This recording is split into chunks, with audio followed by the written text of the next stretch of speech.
He concentrated on driving with the intensity of the newly licensed, as if one thing could black out all others. Zoe watched him carefully, waiting for news, but in vain.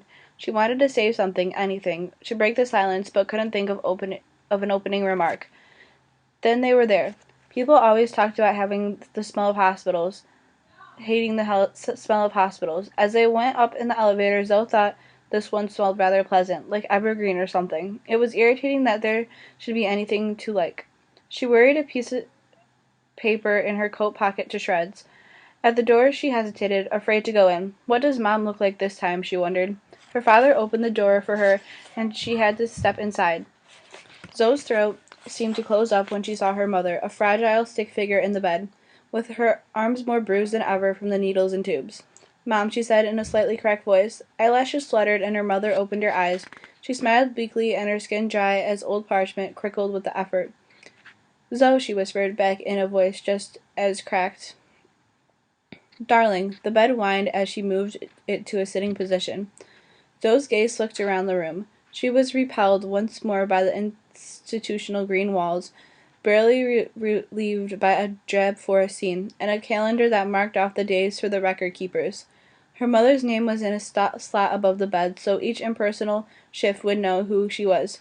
The medicine cabinet, cupboards, drawers, and counters were all painted white, and as easy to clean off stains as the pale tile floor. An unused television was tilted toward the window. Her father nudged her forward. She started to sit, then wasn't sure. She glanced at him, and he nodded, so she lowered herself into the chair at the bedside. Her father fussed around his wife, fluffing her pillow, straightening her sheets, all smiles, all teases. Where was the silent man who had driven here? Zoe wondered. When he was satisfied the patient was comfortable, he flopped into a chair on the other side of the room, giving them space to talk. He seemed to deflate when out of her mother's line of sight. He slouched, his hands dug deep in his tweed pockets, and glanced at Zoe with worry. Unspoken questions. Zoe wished she'd asked them. A great view of the parking lot you've got, she said. I'm glad you like it. Zoe was shocked at how faint her mother's voice was, despite the ironic tone. Zoe reached for her hand and noticed a tightness around her eyes that she knew meant pain, as did the way her mother's other hand twisted a grasping of sheet. Zoe wanted to reach out and stop it. It hurt her to watch. Are you eating? Her mother asked. Are you? Zoe shot back, glancing at the barely touched meal still sitting on the bedside table. Touché. Come home soon, Mom. I miss you. Zoe felt her hand squeezed gently. I'll try, darling. I'll try. Zoe's eyes filled with tears. Please don't cry, she begged herself. Don't upset her. Guess what, she said, grabbing for anything. The rose by the gate still has a bloom on it. Her mother smiled. Silly old thing. It doesn't seem decent at this time of year, does it? They were silent for a while. Zoe hated the way hospitals sucked everything you wanted to say right out of your head. It's bad enough that they leave the door open so the nurses can come and go, she thought. But then Dad sits there like some kind of guardian. I just needed to see you, her mother finally said. Okay. You need to eat more, sweetheart. Wear some makeup. Zoe laughed gently and sniffed. I remember when you would have taken a washcloth for me for wearing makeup, and now you're telling me to wear it? Do I look that bad? Heavens no, but you're old enough. You should get your hair cut in some new styles. Zoe stroked a baby fine tuft of her mother's newly grown hair. Like you, huh? Well, my punk look wasn't exactly intentional. She smiled, and it looks a little pretentious on an old lady like me. But you're not old, Zoe said, her voice wavering. I'm thirsty, her mother said, still deft at diverting disaster. Pour me a glass of water, please. As Zoe reached for the pitcher, a nurse poked her head around the corner. She nodded at Mr. Sutcliffe, who then stepped forward. That's enough for now, he said, holding Zoe's shoulder firmly, kissing the top of her head. Harry, no, his wife protested, struggling to sit up in bed. You know what the doctor said, he answered, unyielding. I'm being squeezed out again, Zoe thought bitterly, but she leaned and kissed the cheek offered to her. They totally ignore what I want around here, her mother said, as if apologizing. Outside the room, her father tried to give Zoe cab fare and some extra for dinner. She wanted to ignore it, but he closed her hand firmly around the bills with his large, dry grip. What did the doctor say? She asked, point blank. His gaze shifted this way and that, as if he was afraid to look at her. He says your visits tire your mother out. He doesn't want you visiting so much or for so long. Dad, it came out as a howl. I'm sorry. The nurses have been alerted. They have their orders, he joked feebly.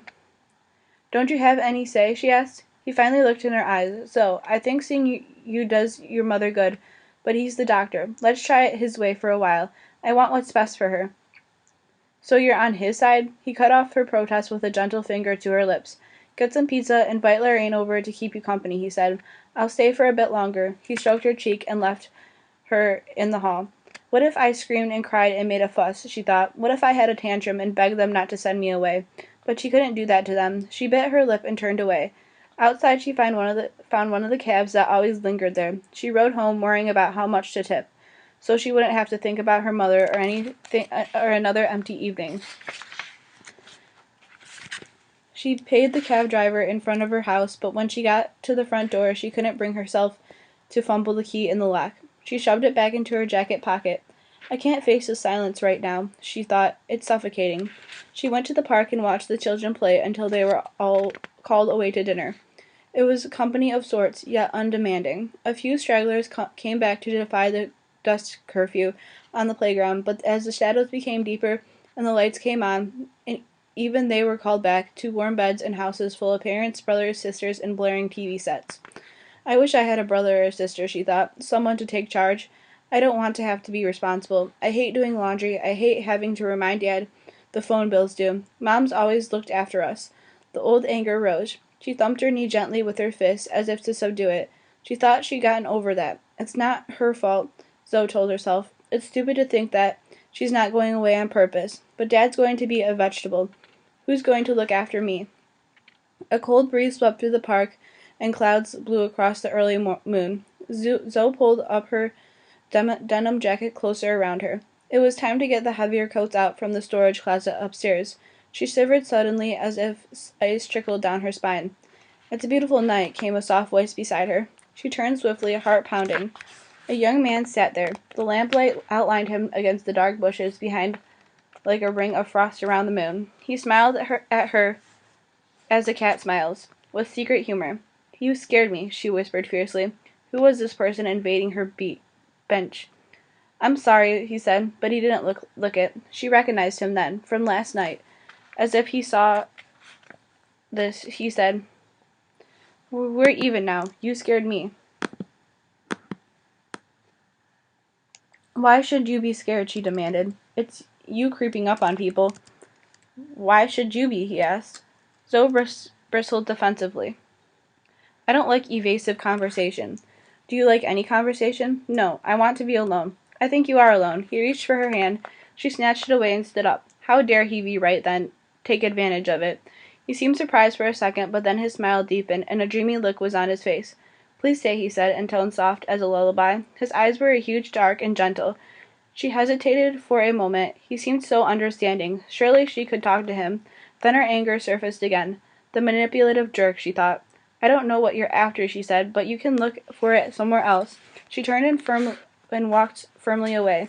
"It strikes me," he called after her in a voice now with an edge to it, "that girls who sit alone in parks at night are the ones after something."